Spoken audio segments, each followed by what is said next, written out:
Welcome to Dr. Roger and Friends, the bright side of longevity, hosted by three Ps in a podcast, Doc Roger, Teresa, and Danielle. Thanks for joining us for Coffee and Conversation.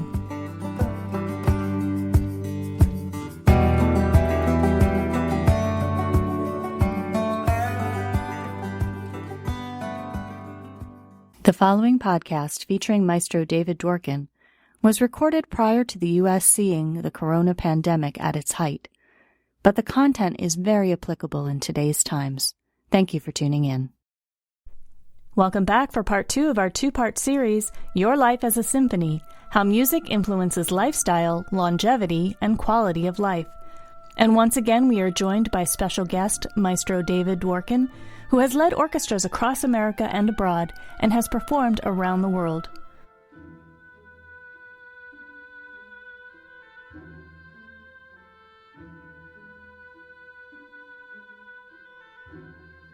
So I notice, like, if instrumental music is playing when I'm meditating, sometimes I use music, sometimes I don't, that when there's music playing, I'll have all these images pop up, rivers, mountains, snowy landscapes. And I was actually surprised because I was thinking that's coming from me, my own brain. But I've learned that composers can purposefully create music to evoke very specific images in our brain. How is that possible? And in your opinion, can music be used to enhance mindfulness? Yes. Broad question. And there are many examples, of exactly what you're speaking of. One of the most known, I would think, is On the Trail from the Grand Canyon Suite by Ferdi-Grosset. Dum, ding, dum, ding, dum, ding, dum, dum, dum, dum. And if you're my age, you remember Call for Philip Morris, which you're not allowed to do anymore. But this was, a lot of people know this. They teach this in school if there is a music program.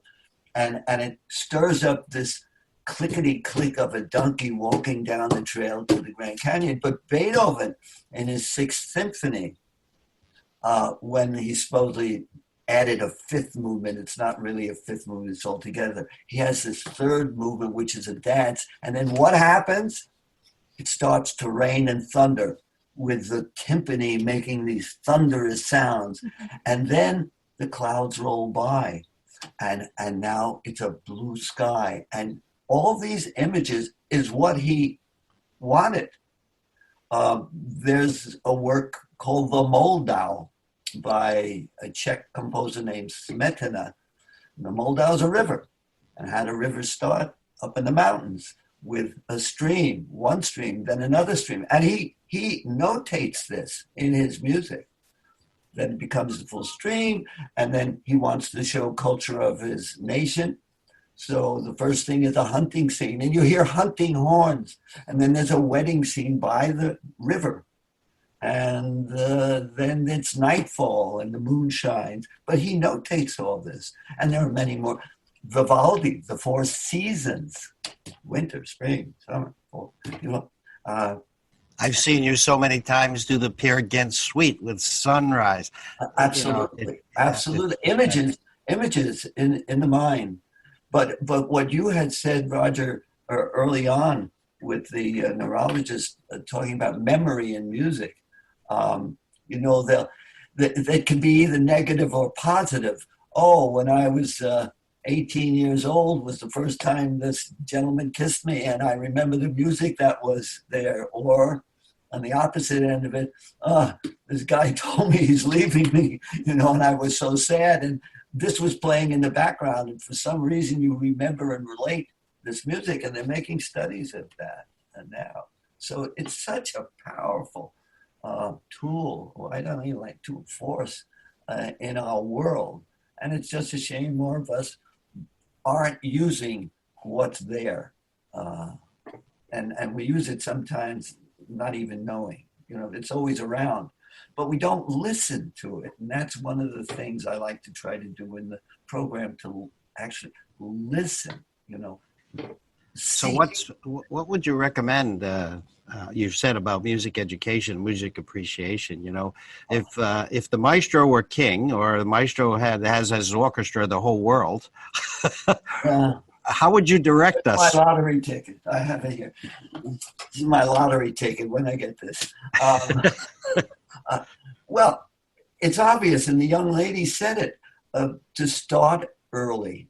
Start early playing all kinds of music, of course, the world music, the symphonic literature, and then having the students aware of timbre, of sounds. And we were starting to say that. My brother lives in Oak Ridge, Tennessee, and he's going to be 93 in September. My sister was just 91 in the end of February. And we don't see each other, but we call. And especially my brother. If my brother calls me during the middle of the week instead of Sunday at 11 o'clock, I say, "Who's this?" I don't know what's happening with the brain. You can recognize sound. And we've all had the experience, oh, Dad's home, because you hear the car door close. And it immediately triggers something in the brain that says, Dad's home. I heard the car door close, and that meant whatever time it was that sound, that particular sound, was in the brain.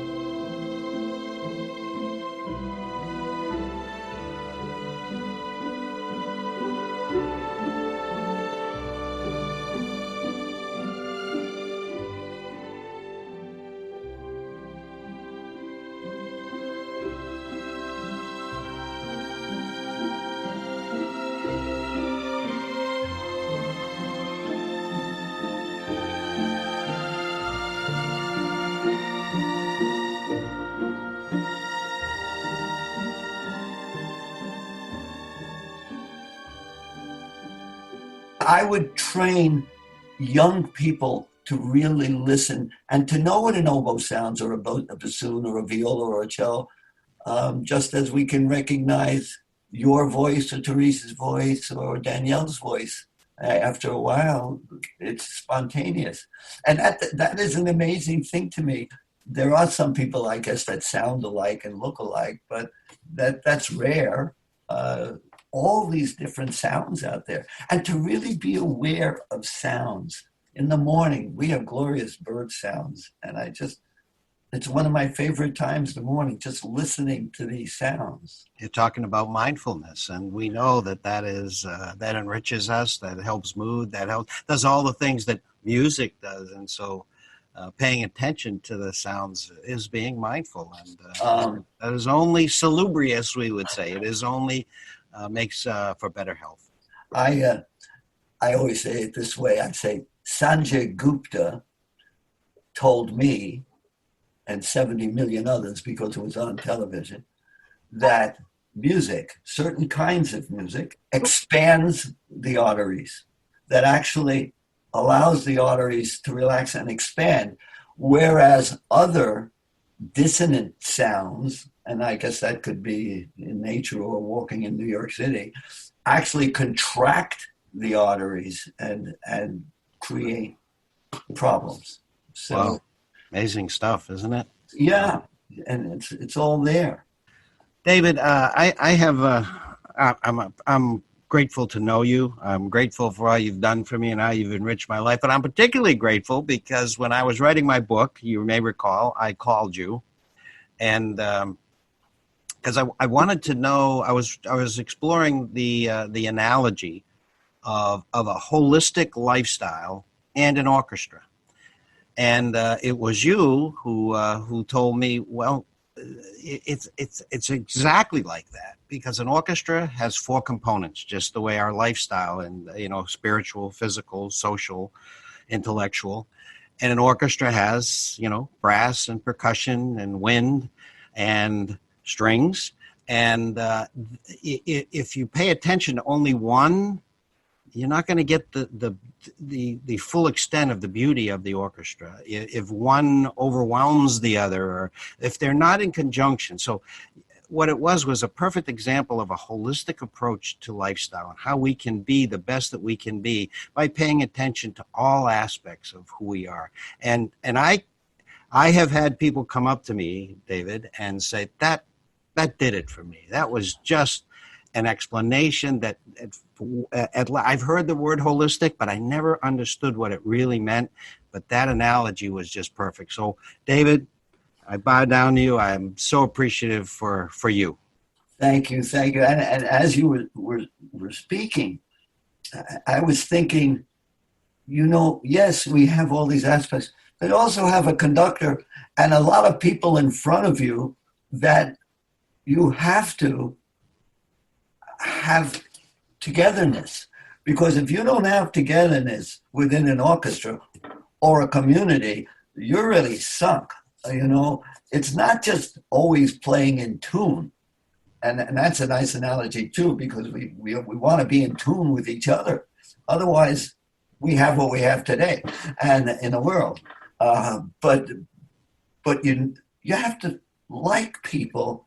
You have to have respect. You don't have to like the conductor, but you have to have respect for the conductor. If you happen to like him as well, that's a bonus, But all these things are human conditions that we need. But I had I have one memory thing that I found so interesting, that years ago I was in a community that I've been to before, and I played this work.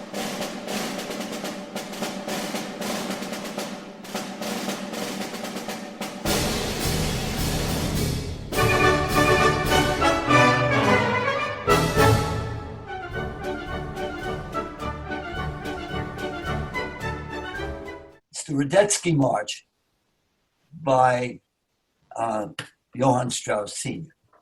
Now, there was a woman in the participating that I knew from before. She was in her 90s.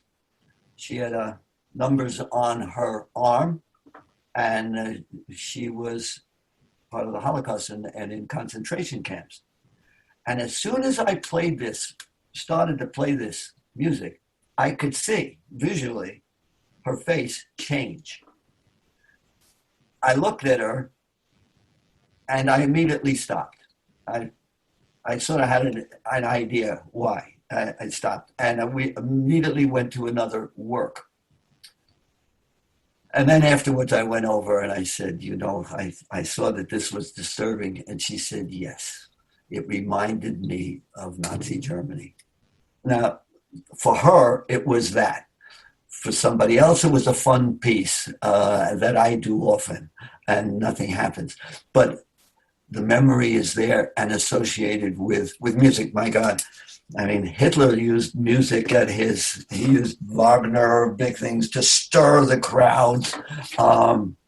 It can be a very negative, powerful tool as well as beauty. Which Oliver Sacks had said too. It could be used positively and negatively, but hopefully more positively. I can honestly say I've seen you work with all ages, bringing conductor size into lots of people's lives, all ages, all abilities.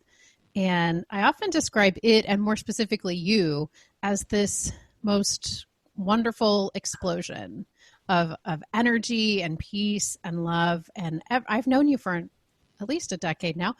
And I think that comes through with every email you write, every interaction I've ever had with you. And I so admire that. And I think it inspires me personally. And I think the world is absolutely influenced by your most wonderful explosion of goodness. And so I just wanted to share that. I don't think I've ever told you that. And you do so much good in the world through your language of music, of course, but also just because of who you are. Thank you. I will remain a positive person. I really believe that. And for myself, I need that for myself as well. And it is really a joy to have worked and continue to work, hopefully with Masterpiece, I can't tell you what it does for me when I engage. I'm not always up and woo every day either. But 1 minute into the program, and I'm there already. It doesn't take very long for me to start feeling the juices run through my body and just wanting to share and wanting to give. And it doesn't matter to whom. Those people in front of me seem to get that energy, and that's what it's all about. I've seen it. We Teresa and I for sure. I'm not sure you have, Danielle, ever seen an episode of Conductors, but I've seen it happen. All I can say is, bravo, Maestro. Please take a big bow. Thank you very much. Thank you. This is wonderful. Hi. We hope this podcast is a source of inspiration. If you're ready to dive deeper into these concepts and really apply them in your life, join us over at Master Life. You'll have a personalized experience and lots of support to create your own long, bright future. mymasterlife.com. You've been listening to Dr. Roger and Friends, The Bright Side of Longevity.